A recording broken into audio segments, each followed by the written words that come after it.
really excited to be talking to Hope Bolinger today here at In-Game Press, and our third guest of the day at the NRB convention. Yes. 2023. I don't know if I'm pointing to you, but well, it's okay. I'm looking. Because it's also under a moral tea thing. That is, so we're very excited.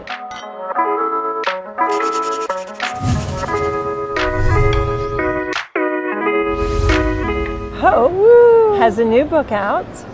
So hold it up for us, Hope. You got it. It is a beautiful cover. It's a country of their own. It must be so rewarding to hold a copy in your hand. Oh, it's so fun. It's like one of the best parts of the process for sure. And this is the fascinating thing about it, is how many books have you written?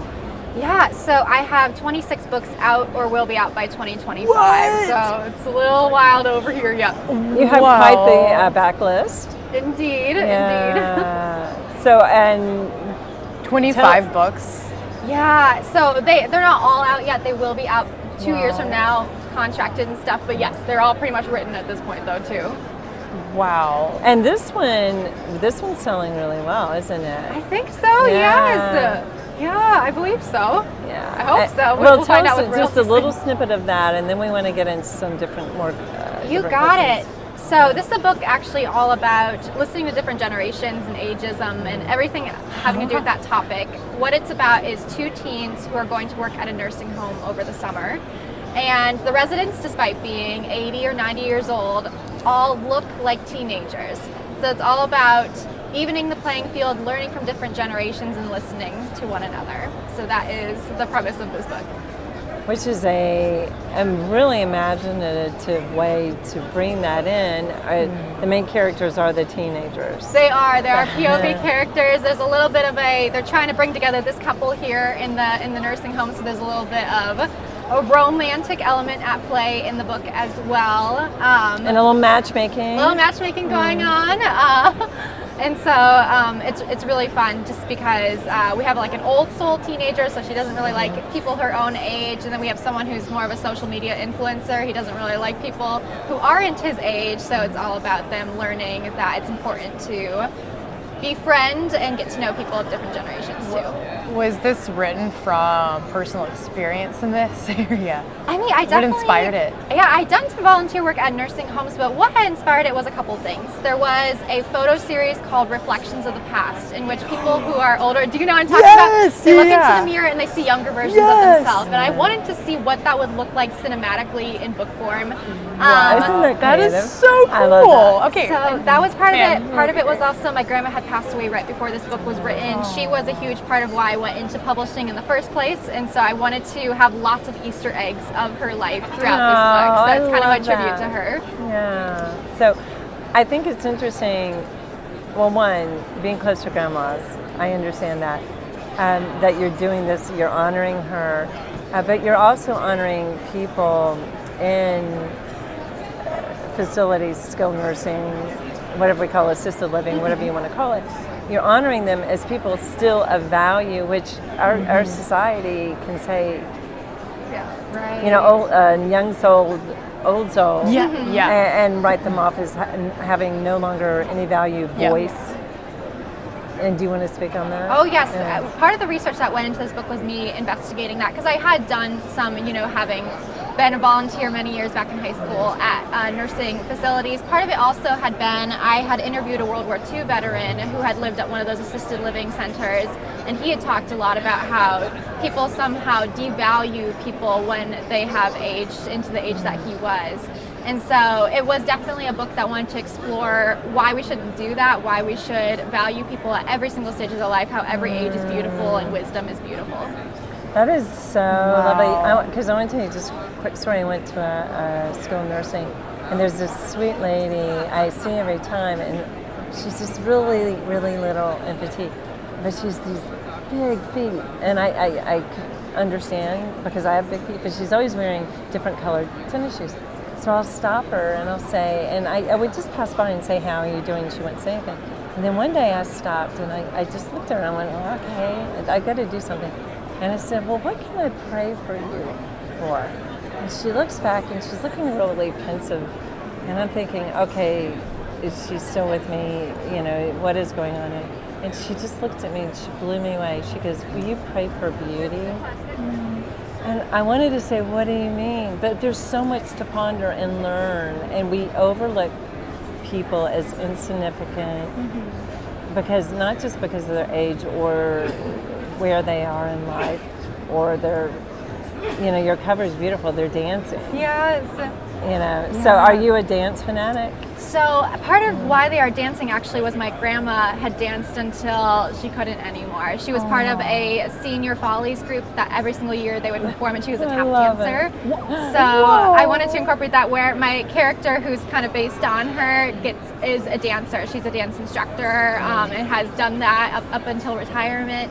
So I did do dance for a little bit, but dancing is a really big part because I think there's just something so very poetic about the idea of dancing through life, essentially. But what is refreshing is you see people. It does not make, you're not saying, I can only see this age group. Right. Yeah. You see in a very rich way. Well, I love that you've written about the idea of ageism too. And have you experienced that? Because you're a younger author. We were having a conversation earlier and having some eureka's because we're the same age. So I'm curious, can you speak to that a little bit? Yes, I'll try to keep it condensed because I do give entire talks on this. Yes, I've experienced some very overt ageism. And I think a lot of times when people think ageism, they don't think the other end because obviously I've met with lots of people who experience it on the opposite extreme. Yes. I have. I've run into it pretty much on every single step of the way. I've found that sometimes I have to quantify every single number of things that have been published, things that I have accomplished, number of internships, just to have a conversation, just to be allowed a seat at the table. I've had people assume things, people who have looked at me, because I have a younger face, so some people just assume I'm still in high school. So yes, to condense it, yes, I have. I think a lot of times when I experience it, it's a great learning opportunity for me to show people whatever preconceived notions you may have about people our age, we're not all like that. And that we still also have something to bring to the conversation too.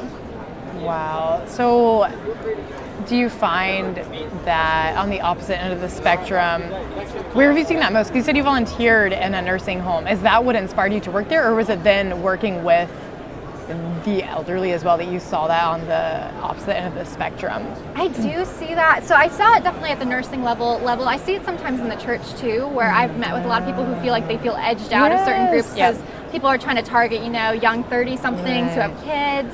I've seen that. I've even seen it in publishing. I'm in, the young adult category for most of my books, and I've seen people who are, in their 70s, 80s wanting to jump into that, and I've heard younger editors say, well, what do you remember about that? What can you even say to this younger generation that they'll be able to take away?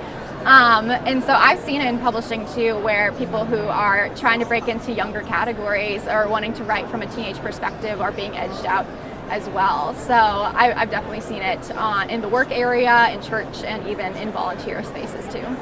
That's amazing that you bring up church, because I've been in a number, because as the war between traditional music and contemporary music, how to fit that all in, with the sound tech, it can be really loud, and it's very hurtful to older people's ears. Yeah. And I do think we forget in our drive to pull young people in that there is a different generation, and then the older generation looks down at the younger generation, and it's pattern. And I've seen this, I've heard this with somebody else that we know and love, being patted on the head at a conference over and over again, or touched more.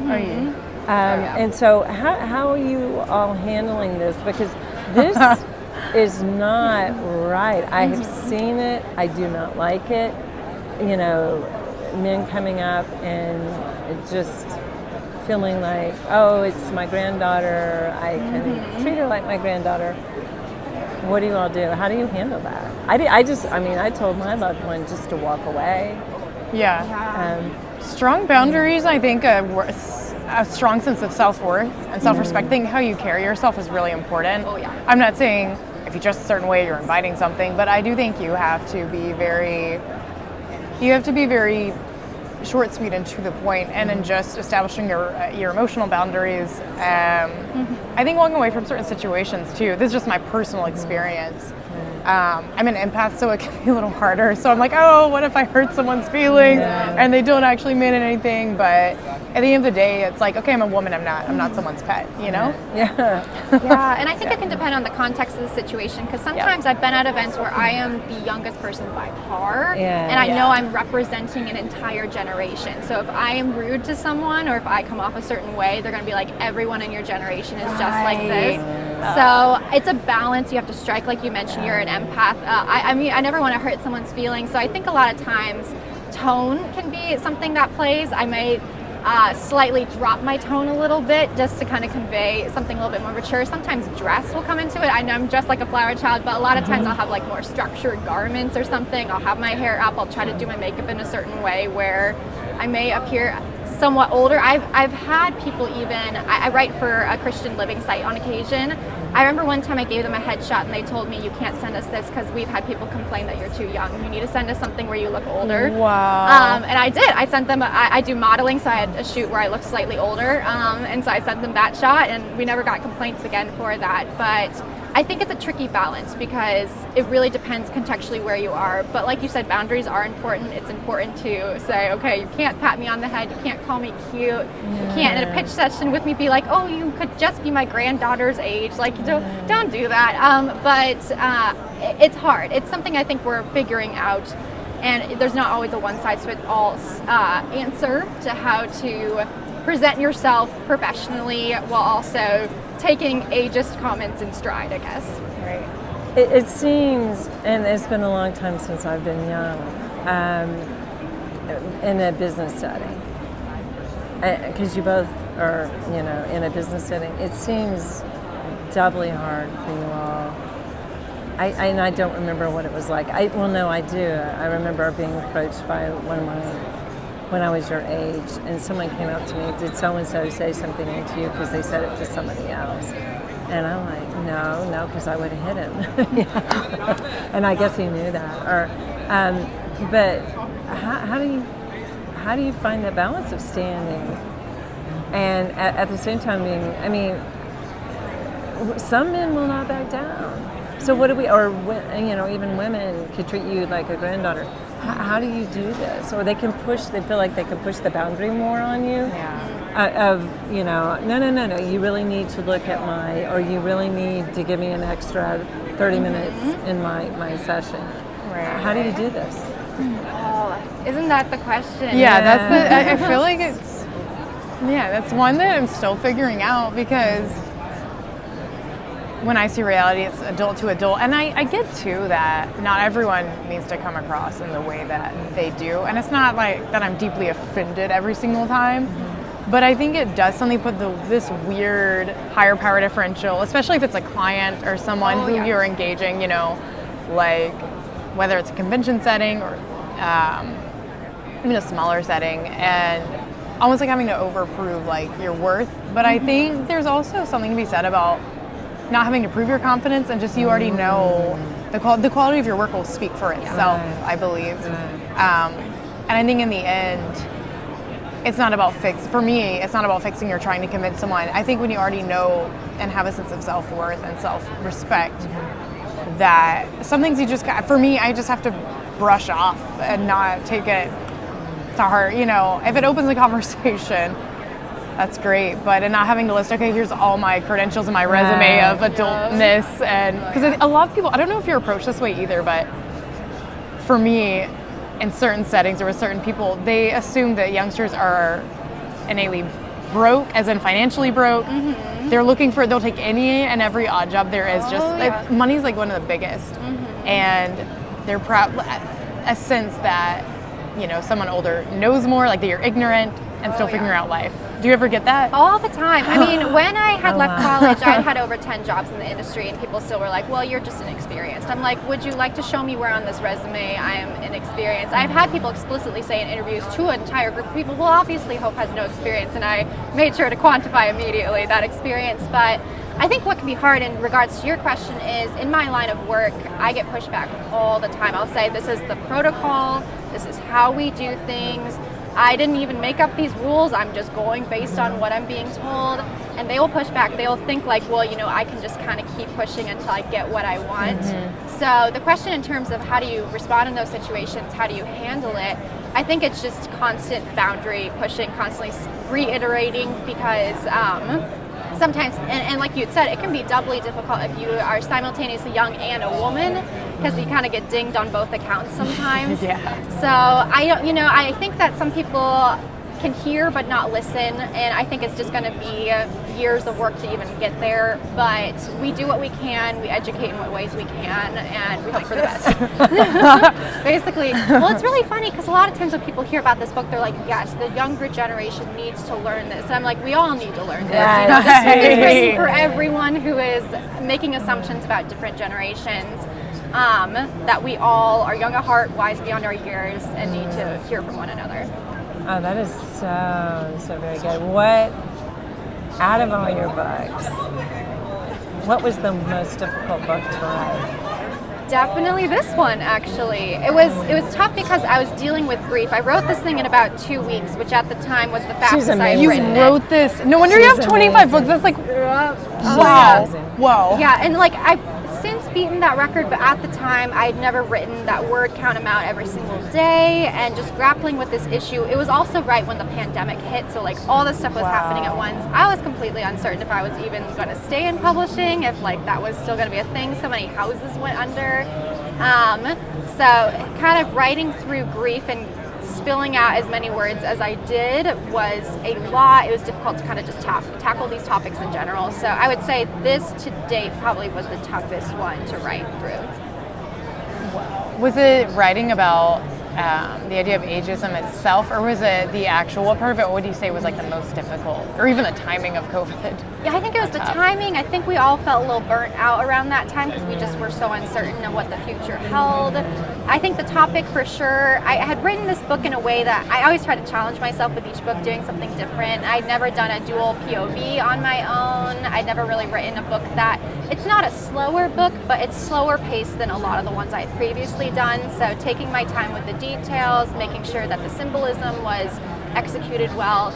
I think just wanting to get it right because it was for someone in my family. I wanted to make sure to do her story justice. Wow. And so this is her in a red dress specifically for her? It was, so I had actually, it's kind of on the back cover, I had found a vintage dress. Is that you? It is I love me. it. You should check out her Instagram account. She has the best pictures. You'll love it. So I found a vintage dress, but I think red because of symbolism. Both, it's often associated with symbolism of love, but also pain, and how both are shown throughout the book. Every single person in the book goes through a lot of trauma in their past that they kind of have to unpack and work through together. So that pop of red there is just kind of an important role in the book as well. Wow. So, I know I had a blank moment where I was going, but with all the books you've written, what is your favorite?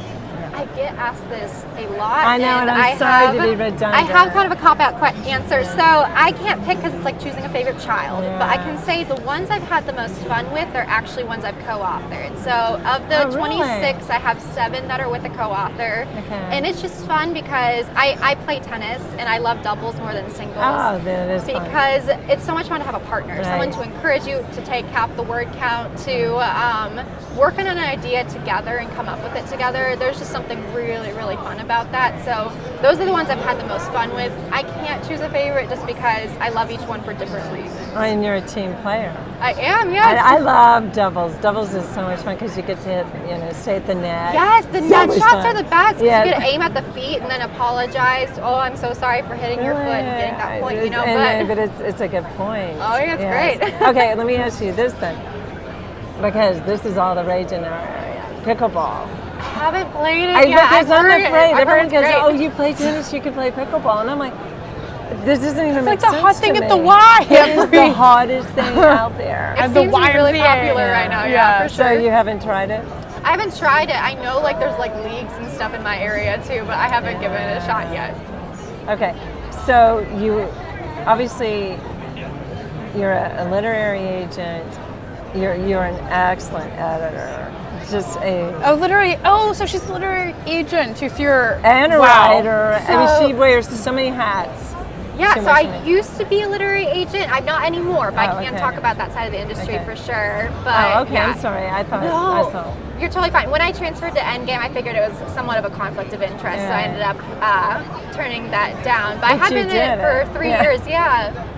And so right now you're acting. Just give us some of your job descriptions, because it's interesting to hear about publishing and You got what you it. do. Yeah, so at Endgame, I'm the managing acquisitions editor. So essentially what that means, it means a number of things. It means that every single book has like 30-something steps it has to go through, and I'm in charge of making sure it's hitting every single one of those deadlines for every single book that we take on. So coordinating with freelancers, coordinating with editors, making sure that we are sticking to that schedule.